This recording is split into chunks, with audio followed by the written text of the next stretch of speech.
Hello everyone, welcome back to our channel.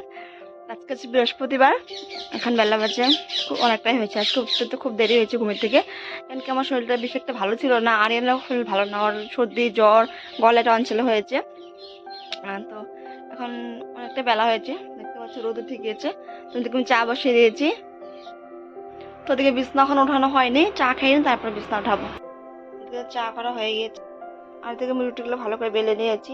সকালের রুটি তাও বসে দিয়েছি, গরম হয়ে গেছে। রুটিগুলো ভেজে নিবো এক করে, আজকে তেল দিয়ে ভাজবো। তো বন্ধুরা, ভালো করে ওভেনটা গরম করে নিয়ে তারপর রুটিগুলো দিয়ে দিলাম। রুটিগুলো ভালো করে ছেঁকে নিয়ে তারপর রিফাইন তেল দিয়ে ভাজে নিচ্ছি। আমার আবার রিফাইন তেল দিয়ে ভালো করে ফুলাতে পারি না রুটিগুলো, কিন্তু আমি যদি সাদা রুটি ভালো করে ভাজি ওইটাই কিন্তু সুন্দর করে ফুলে ওঠে আমার। তো কিছু করার নেই, রোজ রোজ তো আর সাদা রুটি খেতে ভালো লাগে। আমার আবার রুটির থেকে ওই দোকানে যে পাওয়া যায় পরোটাগুলো খেতে ভীষণ ভালো লাগে, কিন্তু সবসময় তো খাওয়া হয়ে ওঠে না। তার জন্য ভাবলাম বাড়িতে বানিয়ে নেই। ময়দা লাগে পরোটা বানাতে, কিন্তু ময়দাটা ছিল না। তার জন্য আটা দিয়ে ভালো করে ময়ম দিয়ে চিনি দিয়ে সে রিফাইন তেলে ময়ম দিয়ে তারপরে বানিয়ে নিলাম। এদিকে আমি চাটা ভালো করে গরম করে নিলাম, তারপর চাটা খেয়ে নিই ভালো করে, তারপর দেখাচ্ছে আবারও। আরেকজনের সকাল সকাল খেলা শুরু। কাকাও সকাল সকাল খেলা শুরু। চা খেয়েছো? পড়াশোনা নেই? তাকাও একটু আমার দিকে, হাই করে দিবে না? তুমি ভালো আছো?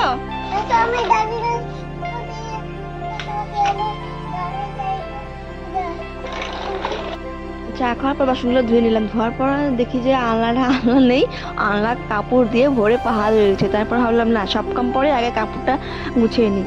তারপর আর রুদ্রা তো আছেই, রুদ্রা মানে আরিয়ান, ও তো পিছিয়ে পিছিয়ে ঘুরছেই। আলনাটা গুছিয়ে নিচ্ছে, কিন্তু আলনা গুছিয়ে লাভ কি, একটু পরে সব নষ্ট করে দিবে। এই দুষ্ট ছেলেটা আমার এত বদমাশি করে, মানে বলার মতো কিছু নেই। আলনা যত কাপড় সব ফেলাবে, বিছনার কাভার ছাপার সব নষ্ট করে ফেলে, কিন্তু কি করে যাবে, বুঝতে তো পারেন না। বুঝতে পারলে তখন ঠিক হয়ে যাবে, তাই না? তারপর আলনাটা ভালো করে গুছিয়ে নিলাম। আমি আলনাতে বেশি একটা কাপড় রাখি না, যেগুলো সবসময় ইউজ করা ওইটা রাখা হয়, যেমন সোয়েটার নাইটি এগুলোই। আর তারপর ভালো করে ঘরটা গুছিয়ে নিলাম। এদিকে আরিয়ানের শরীরটা খুবই খারাপ, দেখতে পাচ্ছ, দিকে তাকিয়ে রয়েছিল, চোখগুলো চলচল করছে। ওকে একটু খাওয়াই দিয়েছি, খাওয়ানোর পর বসে গেছি, বসে থাকো বাবা একটু। তারপর ভালো করে ঘরটা একটু গুছিয়ে নিয়ে ঝাড় দিয়ে নিলাম। আমার ঝাড়ুটা দেখতে পাচ্ছ খুবই ছোট হয়ে গেছে, একটা ভালো ঝাড়ু কিন্তু হবে। এটাতে ঝাড়ু দিতে খুবই অসুবিধা হয়, আর মনে হয় মাথা ব্যথা করছে। তারপর আমি একটু মুখটা ভালো করে ধুয়ে, তো দেখি আমার ঘরটা গুছানো কমপ্লিট। আর আমি বিছনাটা উঠানো ভিডিও করছিলাম, পরে দেখি শুট হয়নি, এটা অন করা হয়নি ভিডিওটা। তো দেখে নাও, ঘরটা ঝাড় দিয়ে নিলাম ভালো করে। আর একটা ফোনটা দেবো, ওখানে ফোনটা দেখতে থাকতে আমি স্নান সেরে নেবো। স্নান সেরে নিই আমি, তার জন্য। ওদিকে আমি স্নান করে নিয়েছি, স্নান করে যাচ্ছি দোকানে একটু পেঁয়াজ আনতে। ডিমের কারি করবো, হয়তো ঝুলি করবো দেখি। আর এর শরীরটা খুবই খারাপ, জ্বর এসেছে। ওকে একটু পরে কিছু খাওয়াই শুয়ে দিব, এত থাকতে যাচ্ছে না, সবসময় কুলিয়ে কুলিয়ে থাকছে, তার জন্য কুলে করে নিয়ে যাচ্ছি। তো দোকান থেকে আসলাম, আলু পেঁয়াজ নিয়ে আসলাম। রান্না বসিয়ে দেবো, ডিম আলু সিদ্ধ বসিয়ে দিয়েছি দিকে। আর দিকে নিয়ে খেলা করছে, ওকে একটু ওষুধ খাওয়াই দিয়েছি, জ্বরের ওষুধ। একটু একটু জ্বর এসেছিল, তার জন্য।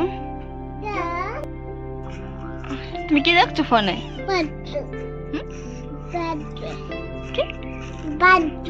বান্দর স্নান করবে না? আর ওগুলা কেন ফেলাইছো? বালিশ কেন ফেলাই দিছো বাবা? বলো না তুমি।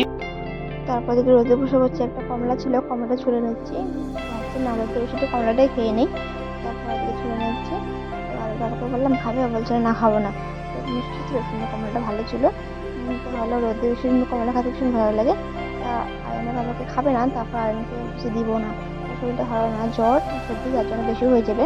আর ওষুধ খাওয়ানো পর একটু ভালো হয়েছে, তার জন্য শুয়ে ফোন দেখছিল।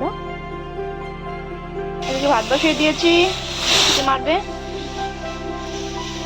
আর এদিকে পেঁয়াজ কুচি করে নিয়েছি, রসুন, এদিকে ডিম, আলু, ডিম আলু ঝোল করবো, আর বাঁধাকপি ঘন্টা করবো।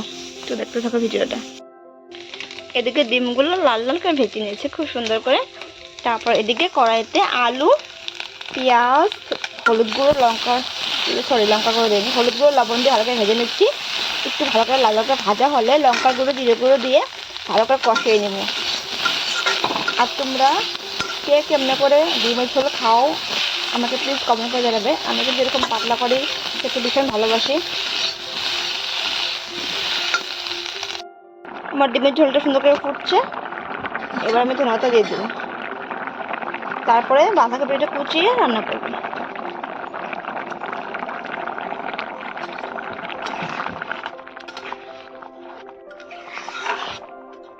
ঠান্ডার দিনে ধনেপাতা দিলে টেস্টটা অনেক বাইরে যায়, তাই না?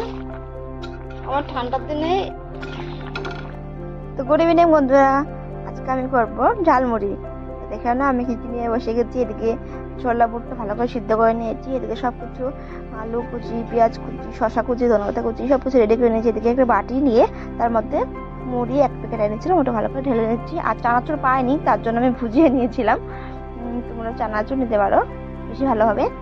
এদিকে আলুগুলো সিদ্ধ করে নেওয়ার পর ভালো করে কুচিয়ে নিয়েছি, পেঁয়াজ কুচি, শশা কুচি দিয়ে দিলাম, ধনেপাতা কুচি দিয়ে দিলাম, ভুজিয়া, নুন, মিঠা তেল।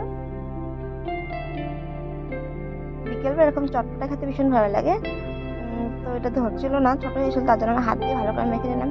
গামলাটা বড় হলে বেশি ভালো হতো। আমি লঙ্কাতে অ্যাড করতে ভুলে গেছিলাম, তার জন্য পরে লঙ্কাতে দিলাম। আর লঙ্কাটা বেশি একটু দেবে, খুব মানে কম দিয়েছি।